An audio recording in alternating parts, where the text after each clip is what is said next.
25 years of excellence in education. Professor Dhanapalan College. Admissions open. Sir இப்போ நீங்க பொதுப்பணித்துறையில ஆய்வு கூட்டம் நடத்திருக்கீங்க. மிக முக்கியமா பார்த்தோம் பொதுப்பணித்துறை தான். பொதுப்பணித்துறையில முக்கியமான என்ன பெரிய திட்டங்கள் கொண்டு வர போறீங்க? ஏன்னா ரொம்ப நாளைக்கு டேமும் கிடையாது, ஒண்ணுமே கிடையாது, தடுப்பணை எல்லாம் கட்ட போறீங்க.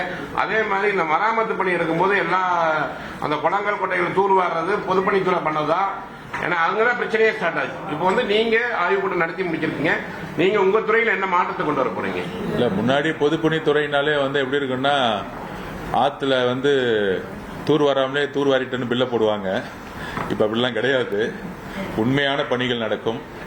அதை நாங்கள் உறுதிப்படுத்துறோம். இந்த போலியா பில்லு போடுறது, கான்ட்ராக்டர்ஸ் வந்து போலியா உருவாக்குறது, பினாமி பேர்ல வந்து கம்பெனிஸை உருவாக்குறது, இது எல்லாத்தையும் ரிவிஷன் வந்து லாஸ்ட் 1 வீக் பண்ணிட்டு இருக்கோம். தமிழ்நாட்டில இருந்து எல்லாரையும் வந்து கூப்பிட்டு அதுக்கான முதல் கட்ட பணிகளை சொல்லியிருக்கோம். எல்லா டெண்டரையும் நாங்கள் நிப்பாட்டியிருக்கோம். ஒரு 15 நாள்ல, அதுவும் எலெக்ஷனுக்கு முன்னாடி அந்த ஒரு மாசத்தை பாத்தீங்கன்னா பழைய அரசு வந்து திருப்பி வந்துருங்கிற ஒரு பெரிய நம்பிக்கையில அடுத்த 2 வருஷம் 1 வருஷத்துக்குலாம் டெண்டர் போட்டு அட்வான்ஸ் வாங்கியிருக்காங்க. ஸோ இந்த மாதிரிலாம் வந்து ஒரு அரசு வந்து செயல்பட்டு இருக்கிறது வந்து யாரையும் குற்றச்சாட்ட விரும்பல. பழைய தவறுகள் என்னங்கிறது முதல் நான் தெரிஞ்சுக்கணும். ஆக்சுவலா அதுல இருந்து ஒரு துறையை வெளியே கொண்டு வரணும். அதனால வந்து 2 ரிவ்யூ மீட்டிங் முடிச்சிருக்கோம் நாங்க. ஸோ அதே மாதிரி நெடுஞ்சாலைத்துறையிலும் அந்த பிரச்சனை தான் போயிட்டு இருக்கு. ஸோ அந்த துறையை வந்து முழுசா ஒரு 100 வருஷத்துக்கு மேல இருக்கக்கூடிய துறைகள் இது. இன்னைக்கு இருக்க காலத்துக்குரிய ஒரு டெக்னாலஜி, டேஷ்போர்ட், சாஃப்ட்வேர்ஸ், இன்னைக்கு காலத்துமே அப்டேட் எப்படி பண்ணலாம், பிடபிள்யூடியும் ஐவிஎஸ்சியும் எப்படி ப்ராஃபிட்டபிள் இன்ஸ்டிடியூஷனா மாத்தலாம், எப்படி வந்து அமுல் நிறுவனம் வந்து எப்படி ப்ராஃபிட்டபிள் இன்ஸ்டிடியூஷனா மாறுதோ. ஃபார் எக்ஸாம்பிள் இப்ப பிடபிள்யூ தான் வந்து எல்லா பில்டிங் கட்டுறாங்க. நான் வந்து சிம்பிளா ஒரே ஒரு கொஸ்டின் கேட்டேன். நம்ம கிட்ட எல்லா ஸ்ட்ரக்சர் இருக்கு, 6000 பேருக்கு மேல எம்ப்ளாயிஸ் இருக்கிறாங்க. நம்ம வந்து இன்னைக்கு ஒரு பெரிய பெரிய நிறுவனங்கள் இருக்கும், எல்என்டி, டாடா எல்லாம் இருக்கிறாங்க. ஒரு கன்ஸ்ட்ரக்ஷன் முடிஞ்சவொன்னு 10% 15% ப்ராஃபிட் பண்றாங்க. நம்மளும் அதே மாதிரி ப்ரொபோசல் கொடுத்து நம்மளும் வந்து 10% 15% வந்து பில்டிங் கத்து கொடுத்து நம்மளும் ப்ராஃபிட் பண்ணிட்டா அரசு நிறுவனங்கள் வந்து ப்ராஃபிட் பண்ண முடியுமே. நம்ம உழைப்பை வந்து வெறும் கட்டி கொடுத்துட்டு போறதோட எப்படி பெரிய பெரிய நிறுவனங்கள், கன்ஸ்ட்ரக்ஷன் நிறுவனங்கள் லாபம் பண்ணுதோ, நம்ம கிட்ட கன்ஸ்ட்ரக்ஷன் கம்பெனிலேயே ஆர்கிடெக்ட்ஸ் இருக்காங்க, எல்லாம் இருக்கிறாங்க. பெரிய பெரிய ப்ராஜெக்ட்ஸ் எடுத்து, ஏன் பிரைவேட் ப்ராஜெக்ட்ஸே எடுத்து 100 வருஷ கம்பெனி கிட்ட ஒரு ஐடென்டி இருக்கு நம்ம கிட்ட. எப்படி பிடபிள்யூ டிபார்ட்மெண்ட் ஒரு ப்ராஃபிட்டபிள் பிசினஸா மாத்தணும், அந்த ப்ராஃபிட்டபிள் வரும்பொழுது மக்களுக்கான தேவைகளை அதுல செய்ய முடியும், நமக்கான பில்டிங்ஸை கட்ட முடியுங்கிறத வந்து பதிவு பண்ணிருக்கோம். அதுக்கான ரிவ்யூ மீட்டிங்ஸ் நடந்துட்டு இருக்கு. அது மாதிரி நெடுஞ்சாலை துறைகளையும் வந்து பாத்தீங்கன்னா 40% ஒர்க் வந்து பாத்தீங்கன்னா ரிப்பேர் ஒர்க்னு சொல்லிட்டே இருப்பாங்க. அந்த ரிப்பேர் ஒர்க்ல தான் வந்து எப்பயுமே வந்து நிறைய ஊழல் நடந்துட்டு இருக்கு. ஆக்சுவலா ரிப்பேரே பண்ணாம பேட்ச், அதாவது அவங்க சொல்ற டெக்னிக்கல் வேர்டுனா பேட்ச் ஒர்க்னு சொல்லுவாங்க. பேட்ச் ஒர்க்னு சொல்லிட்டு வேற பக்கம் பேட்ச் ஒர்க் நடந்திருக்கு ஆக்சுவலா.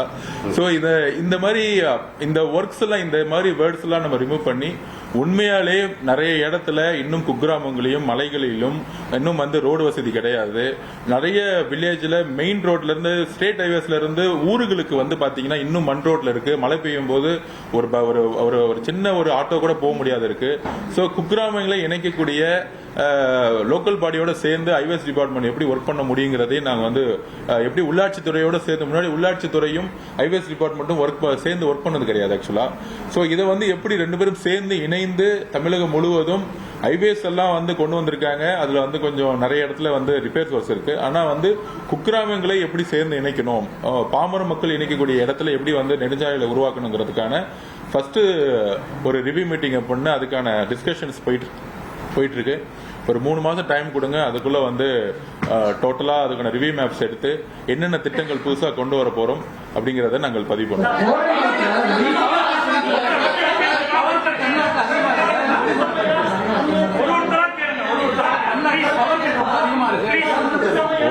ஒரு நிமிஷம் அந்தந்த துறை சார்ந்த அமைச்சர்கள் வந்து இன்ட்ரி கொடுப்பாங்க. நான் வந்து ஒரே நிமிஷம் அந்தந்த துறை சார்ந்த அமைச்சர்கள் கொடுப்பாங்க. மித்த டிபார்ட்மெண்ட்டை பத்தி பேசுறதுக்கு அது வந்து என்ன சொல்றது, அது வந்து ஒரு மரபு கிடையாது.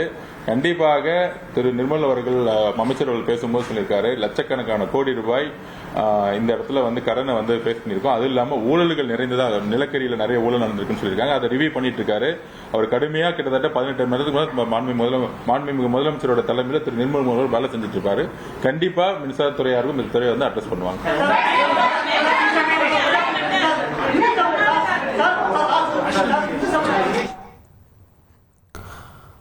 அமைச்சர் ஆதவ் அர்ஜுனா செய்தியாளர்கள் எழுப்பிய பல்வேறு கேள்விகளுக்கு பதிலளித்தார். தலைமைச் செயலகத்தில் இந்த செய்தியாளர் சந்திப்பு நடந்தது. முதல்ல அவருடைய உரையை ஆரம்பிக்கும் போதே அவர் என்ன சொல்லியிருந்தாருன்னா, சாதி மத அரசியலை மக்கள் தூக்கி எறிஞ்சிருக்கிறாங்க. இந்த சட்டப்பேரவை தேர்தலுடைய அந்த முடிவுகள் மூலம் நமக்கு தெரிஞ்சிருக்கிறது இதுதான் அப்படின்னு சொல்லியிருந்தாரு. ஆட்சி அதிகாரத்தில் பங்குன்னு சொன்னோம், நாங்கள் என்ன சொன்னோமோ அதை நிறைவேற்றிருக்கிறோம் அப்படின்னு சொன்னார். ஒட்டுமொத்த இந்தியாலையுமே இது போன்ற ஒரு அமைச்சரவை கிடையாது, இந்தியாலேயே இல்லாத ஒரு அமைச்சரவை இப்போ உருவாக்கப்பட்டிருக்கிறது, தமிழ்நாட்டில் உருவாக்கி இருக்கிறது தமிழக வெற்றி கழகம் அப்படின்னு சொல்லியிருக்கிறாரு. ஒட்டுமொத்த இந்தியாவே பிரமிக்கக்கூடிய அமைச்சரவை தான் இப்போ உருவாக்கப்பட்டிருக்கு அப்படின்னு சொல்லியிருக்கிறாரு. தலித் சகோதரர்கள் முக்கிய துறைகளில் இடம்பெற்றிருக்கிறாங்கன்னு சொல்லியிருக்கிறாரு. இதுதான் உண்மையான சமூக நீதி, இது ஒரு சமூக நீதி நாள் அப்படிங்கிறது இன்றைய நாள் தான் அப்படிங்கிறத சொல்லியிருக்கிறாரு. அப்புறம் இன்று காலை நடந்த ஆளுநர் மாளிகையில் நடந்த அந்த பதவியேற்பு விழாவில் நடந்த தருணங்கள் எவ்வளோ எமோஷனலாக இருந்தது அப்படிங்கிறத குறிப்பிட்டிருந்தார். இதுபோல் அவருடைய துறையில், பொதுப்பணித்துறையில் என்னென்ன நடவடிக்கைகள் எடுக்கப்பட்டிருக்கு அது போன்ற விஷயங்களை விளக்குனார். அது தொடர்பாக செய்தியாளர்கள் எழுப்பிய கேள்விக்கு பதிலளித்தார். அப்புறம் 2-3 நாளாக தொடர்ந்து மின்வெட்டு போய்கிட்டு இருக்கு, அதே போல் நிறைய இடங்களில் குற்ற சம்பவங்கள் நடக்குது, இது போன்ற கேள்விகள் அவர்கிட்ட முன்வைக்கப்பட்டது. அப்போ துறை சார்ந்த அமைச்சர்கள் இதுக்கு விரிவான ஒரு பதிலை கொடுப்பாங்க, விளக்கத்தை கொடுப்பாங்க. எல்லா அமைச்சர்களுமே செய்தியாளர்களை சந்திப்பாங்க, அவங்க எடுத்துக்கிட்டு இருக்கக்கூடிய நடவடிக்கைகளை சொல்லுவாங்க விரிவா அப்படிங்கிறத குறிப்பிட்டிருந்தாரு. 35 years of excellence in education. Professor Dhanapalan College. Admissions open.